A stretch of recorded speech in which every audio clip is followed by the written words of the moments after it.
Our story begins with our heroes in a dire situation. They've been arrested and are being held in a cell, pondering their fate. Tama, their feline companion, has been taken elsewhere, and the group is left to speculate about the reason for their arrest. Nier suggests that perhaps Tama stole from royalty, but Annette quickly jumps to her defense, insisting Tama isn't a thieving cat. As they sit in their cell, Sensei, ever curious about morbid topics, asks Annette about execution methods in this world. Annette, visibly disturbed by Sensei's enthusiasm, refuses to indulge his macabre interest.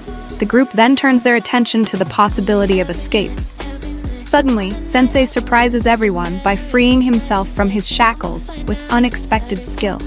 However, instead of praise, he's met with exasperated looks from his companions. Their escape plans are cut short as they're brought before the king and his minister. The atmosphere is tense as they learn their fate.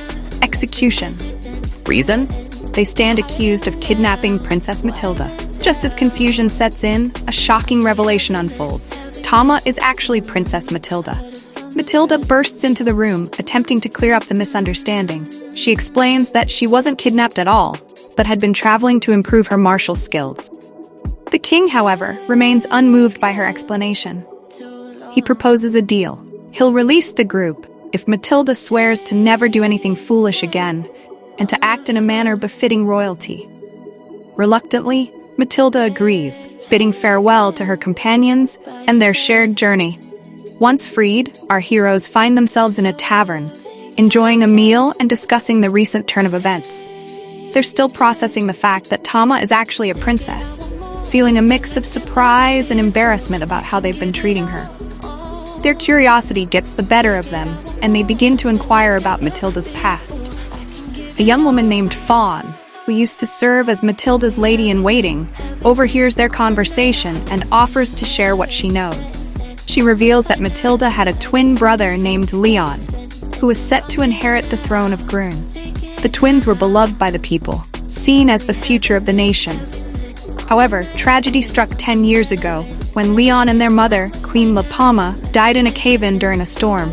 The king was devastated by the loss, falling into a deep depression.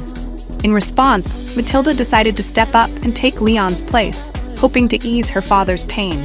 But contrary to her wishes, this decision created a rift between them. The king struggled to see Matilda as anything but a replacement for Leon, leading to tension and conflict. As our heroes digest this information, their conversation is suddenly interrupted by commotion outside. A new threat has emerged. Ibara, known as the fallen angel of gluttony. This formidable opponent declares his intention to consume the entire nation, specifically targeting the flesh of young demi-women. Kaibara quickly proves his strength by easily defeating several of the kingdom's warriors. The king himself steps forward to face this threat, engaging Kaibara in combat. Despite the king's skill and powerful techniques like the wildcat palm, Kaibara shrugs off the attacks, revealing that he's eaten golems to toughen his body. As the battle intensifies, Matilda arrives on the scene, determined to fight alongside her father. The king, however, pushes her away, still unable to see her as capable of replacing Leon. In a shocking turn, Kaibara manages to bite off the king's arm, leaving him severely injured. Taking advantage of the chaos, Kaibara seizes control of the castle. Hey there, fellow. I hope you're enjoying this video so far. I wanted to take a quick moment to ask you what you think of this video so far. If you're liking it, be sure to give it a thumbs up. And if you haven't already subscribed to my channel, now's the perfect time to do it. By subscribing, you'll stay up to date on all my latest videos and updates, and you'll get to see even more awesome content. So what are you waiting for? Like, subscribe. Thanks for watching. He broadcasts his intentions to the people of Grun, declaring himself the new king with a chilling announcement.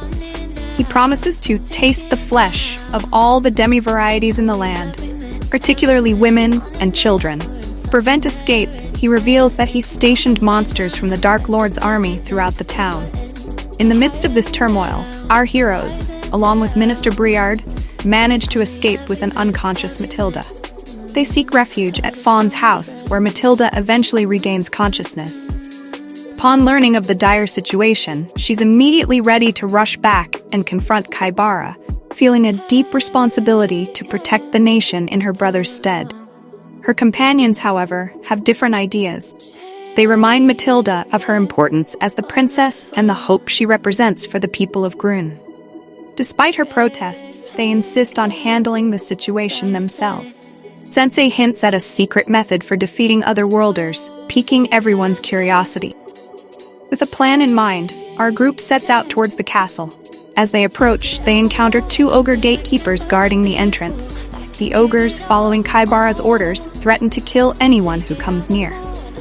Sensei, in his characteristically unconventional manner, throws the monsters off guard with an unexpected declaration. They've come to be eaten. This bizarre claim leaves everyone, including Sensei's companions and the ogre gatekeepers, completely baffled. The ogres, unsure how to handle this strange request, become confused and flustered. Sensei presses on, explaining that he was moved by Kaibara's speech and had never considered being eaten to death before. He insists that the ogres relay their message to Kaibara. Someone who wants to be eaten has come to the castle. The ogres, thoroughly perplexed, debate among themselves about what to do with this freak who actually wants to be eaten. Their confusion provides an opening for our heroes, as the monsters let their guard down in their bewilderment. Meanwhile, inside the castle, Kaibara is preparing for what he calls his first dinner. He ponders which demi he should eat first, savoring the anticipation of his twisted feast. Just as he's about to make his decision, he's interrupted by the news of the strange human at the gates who wants to be eaten. A spark of interest flashes in Kaibara's eyes as he hears this report. "Ah, I knew you would come," he says to himself, a sinister grin spreading across his face.